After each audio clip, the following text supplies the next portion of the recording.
عزیز تم سے منہ موڑ رہا ہوں. میں آپ کو ایک بات سناتا ہوں. آیت اللہ خوئی علی اللہ مقامہ. کون ایسا ہے کہ جس نے ان کا نام نہیں سنا ہوا؟ نجف کا حوضہ احسان مند ہے حضرت آیت اللہ خوئی کا. آج جتنے عظیم الشان مراجع ہیں سب کے سب تقریباً شاگرد آیت اللہ خوئی کے. علماء فقہا بزرگان کہتے ہیں کہ فقہ اور اصول میں کوئی چیز چھوڑی ہی نہیں آیت اللہ خوئی نے آگے. بہرحال خیر علم میں آگے بڑھتا رہتا ہے لیکن اپنے اس مقام اور معراج پر آیت اللہ خوئی. یہ بات میں نے سنی ہے آغا حسینی قمی سے، وہاں سے میں آپ کو سنا رہا ہوں. تو آغا حسینی قمی یہ بیان کرتے ہیں کہ آیت اللہ خوئی کے ایک بیٹے انہوں نے یہ بات کہی کہ ایک مرتبہ میرے بابا نے مجھ سے پوچھا کہ تم جانتے ہو کہ اللہ سبحانہ و تعالیٰ نے جو کچھ بھی مجھے مقام دیا وہ کیوں دیا ہے؟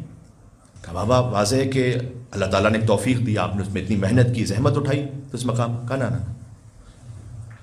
وہ کہتے ہیں کہ محنت بہت سے لوگ کرتے ہیں، زحمت بہت سے اٹھاتے ہیں.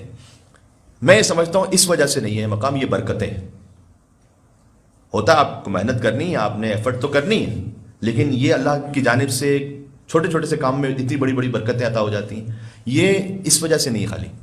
کہ پھر بابا جان کس وجہ سے؟ انہوں نے کہا دو چیزوں کی وجہ سے. ایک یہ کہ جس نے مجھ سے قطع رحم کیا میں نے اسے صلہ رحم کیا. دوسرا یہ کہ جس نے مجھ پر ظلم کیا میں نے اس کو معاف کیا ہمیشہ. اس کے بعد آیت اللہ خوئی نے اپنے بیٹے کو ایک واقعہ سنایا کہ ایک عزیز، نام نہیں لیا انہوں نے، کہ وہ آئے تھے میرے پاس میری بیٹی کا رشتہ لے کر اپنے بیٹے کے لیے، اور میں کسی وجہ سے وہ رشتہ نہیں کرنا چاہ رہا تھا.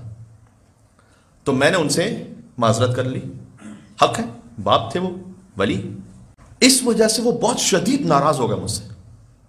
کہتے میں ان کو منانے کی بہت کوشش کی لیکن نہیں مانے. وہ اپنے بیٹے سے انہوں نے کہا کہ میں ہر شب جمعہ جاتا تھا ان کے در پر دق الباب کرنے کے لیے تاکہ صلہ رحم ہو جائے اور ان سے تعلقات ٹھیک ہو جائیں. کہتے ہیں 1 مہینہ 2 مہینہ 6 مہینے 1 سال 2 سال میں شب جمعہ جاتا رہا، اس کے در پر دق الباب کرتا تھا، وہ مجھے دروازہ کھولتا تھا، دیکھ کے بند کر دیتا تھا. ایوری تھرسڈے نائٹ 2 سال تک میں گیا. آخر 2 سال بعد وہ بھی خستہ ہو گیا. اس نے کہا ٹھیک ہے چلے اب معاملات ہو کے ٹھیک ہے صحیح ہے، اور راضی ہو گیا. تو آیت اللہ خوئی یہ کہتے ہیں کہ یہ جو ساری نورانیت، رحمت، معنویت، برکتیں ہیں یہ اس لیے ہے کہ ایک تو صلہ رحم کو نہیں چھوڑا، دوسرا جس نے مجھ پر ظلم کیا اس کو معاف کیا. عجیب ہے. چھٹا فرمایا لا اسأل الناس شیئا. حضرت سلمان کو نصیحت کی حضور نے